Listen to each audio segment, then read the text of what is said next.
I am Reverend Richoz, founder of National Black Hat Society. Since the wave of Project 2025 has started crashing across the shores of the internet and being seen by some of our members, it has been brought to our attention. It has been presented to us as something that maybe we need to take a look at. So we did. In response, we shared the American Practitioner Project 2025. This project is something that I personally did not want to launch for another year. But as the divine would have it, it was time. This project is something that has been in trials or beta testing, if you understand that term better, with our school, 3 Circles, Medicine, and Magic, about 4 years now. It's showing some very positive results and has for several years. Concerns and fears are still being expressed. This is especially true in light of the recent political events here in the US. This occurrence has shifted the American Practitioner Project 2025 into a higher gear. We're being encouraged to move a little faster, offer help sooner. A plan of action is being crafted as we speak, and it will be shared very soon. With that being said, we will state this. Pagan waters are very cool. And by that, I mean the waters of many earth-based path walkers is very cool. It's almost non-reactive. It's not showing any signs of reacting to the politically forced dogma revolving around the infringement upon our religious freedoms of practices and representation on an individual basis in several states. Now, there is 1 or 2 organizations that are working for the benefit of the practitioners, of their members, of all of us. But on a whole, that's not what we're seeing in this country, and that's sad for us as earth-based practitioners.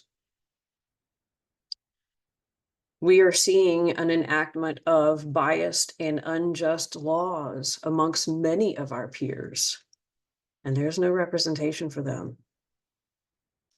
Those who lead some very well-known groups have written their books.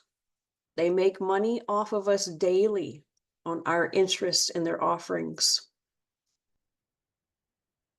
But they're not helping some of their own organizations.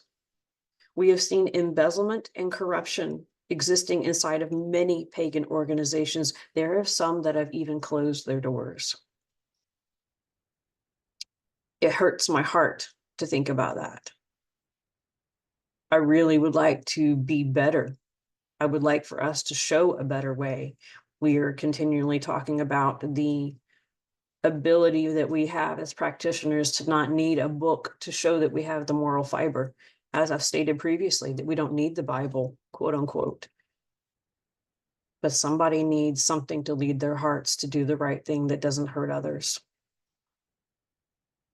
Those individuals are not here to make efforts to protect their nor your rights to practice freely in this land.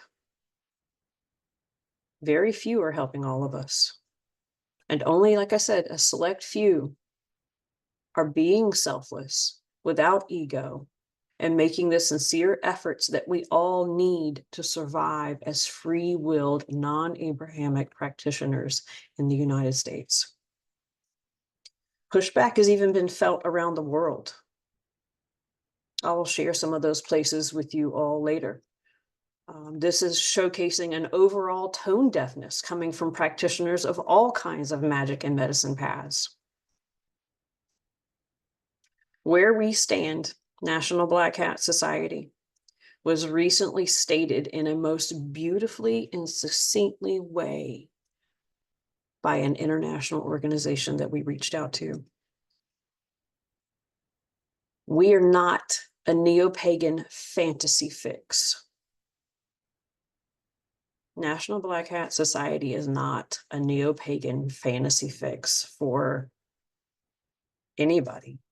We're real practitioners of magic, of faith, practices, personal practices, a free-willed chosen life path that many walk. It's not an aesthetic to be bought at a dollar store. It's not something you do to show off to your acquaintances.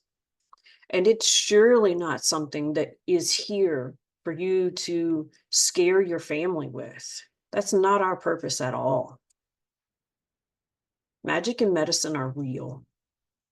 Many thousands of us walk a path that employ those daily energetic practices and utilizations to make lives better, all lives, plant and animal alike. We each have personal relationships with our freely chosen divine. We each walk our path in our way and with our perspective. No two paths are the same. Thank you for listening. Thank you for reaching out. Excuse me. Thank you each for taking a stand for equal rights amongst all practitioners and their personally chosen free-willed practices. Widow.